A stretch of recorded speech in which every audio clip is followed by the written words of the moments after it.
మళ్ళీ అస్సాంలో అల్లర్లు. ఇక్కడ అల్లర్లు ఎలాంటివంటే ఇక్కడ రోహింగ్యాలు ఉండరు. ఇంక ఇలాంటివి ఏమి ఉండవు. మన దేశంలో ఉన్నటువంటి తెగలే కొట్టుకుంటాయి. ఆ కొట్లాట్లో మాత్రం మనం వేస్తాం కదా గుగ్గిలం. మీకు గుగ్గిలం అంటే ఐడియా ఉందో లేదు, ఆ నిప్పుల మీద వేస్తుంటారు, అది పొగ విపరీతంగా వస్తుంది. అలాంటి పాత్ర పోషిస్తుంది ఇక్కడ స్థానిక ముస్లిమ్స్, అలాగే రోహింగ్యాలు ముఖ్యంగా అస్సాంలో.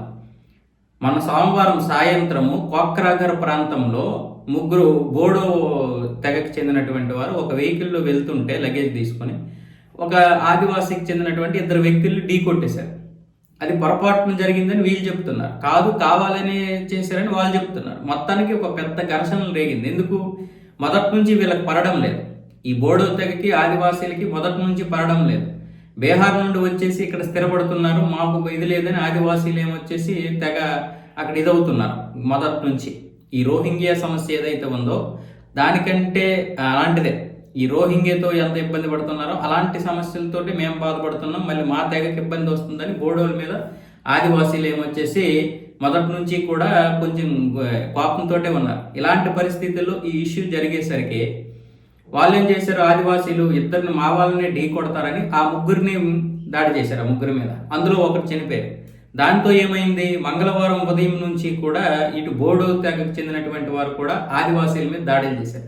ఇరు వర్గాలు విపరీతంగా కొట్టుకునేసరికి వెంటనే అక్కడ హిమంత బిశ్వ శర్మ ఏమొచ్చేసి ర్యాపిడ్ యాక్షన్ ఫోర్స్ని రంగంలోకి దింపారు. ఆయన ఇక్కడ లేడు, దావోస్లో ఉన్నాడు. ఆయన ఆదేశాల మేరకు ఏమొచ్చేసి ర్యాపిడ్ ఫోర్స్ దిగింది. అప్పటికీ ఆ అల్లర్లు అదుపులోకి రాలేదు. దాంతో కర్ఫ్యూ విధించారు. అక్కడ టీయర్ గ్యాస్ ఉపయోగించారు, రబ్బర్ బుల్లెట్లు కూడా ఉపయోగించాల్సి వచ్చింది. ఇరు వర్గాలు కొంతమంది చనిపోయారు. మరొక వైపు పోలీసుల మీద కూడా దాడి జరిగింది. వీళ్ళు ఈ రోహింగ్యాలు ఏం చేశారు, ఎలాగో హిమంత బిశ్వ శర్మ వీళ్ళని పంపించి ఏర్పాట్లు చేస్తున్నాడు కదా, ఇప్పుడు ఈ తెగలను అడ్డు పెట్టుకొని ఈ రోహింగ్యాలు ఏమొచ్చేసి కీలక పాత్ర పోషిస్తూ అటువైపు కొందరు ఇటువైపు కొందరు రెచ్చగొట్టేస్తున్నారు వాళ్ళని. రేపు రాబోయే ఎన్నికల కోసం ఇప్పుడు కాంగ్రెస్ కూడా మంచిగా వీళ్ళకి ఆజ్యం పోస్తుంది. ఇలాంటి పరిస్థితుల్లో అస్సాం ఉందన్నమాట.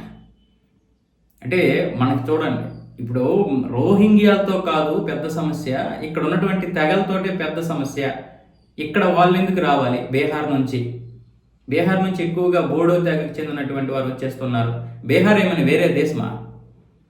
బంగ్లాదేశ్ నుండి వచ్చినటువంటి రోహింగ్యాల కంటే కూడా అంటే మన దేశంలోనే వేరే రాష్ట్రం నుండి వచ్చినటువంటి తెగలకి మనకి ఇప్పుడు ఇబ్బంది అయిపోతుంది. అది చిన్న చిన్న ఇబ్బందులు ఉంటే ఉండొచ్చు, నేను కాదను, కానీ దాన్ని పెద్దగా చేసి చూపించేస్తున్నాయి అక్కడ రాజకీయాలు. ఇప్పుడు ఎలాగైనా సరే రోహింగ్యాలను కాపాడడానికి కాంగ్రెస్ తీవ్రంగా ప్రయత్నాలు చేస్తుంది కదా. ఆ ప్రయత్నాలను ఇప్పుడు ఈ రెండు తెగలు అడ్డు పెట్టుకుంటుంది. ఇక ఎలాగో గౌరవ్ గొగోయ్ అక్కడ ముఖ్యమంత్రి అవడానికి ఇది తప్ప ఇంకొక అవకాశం లేదు.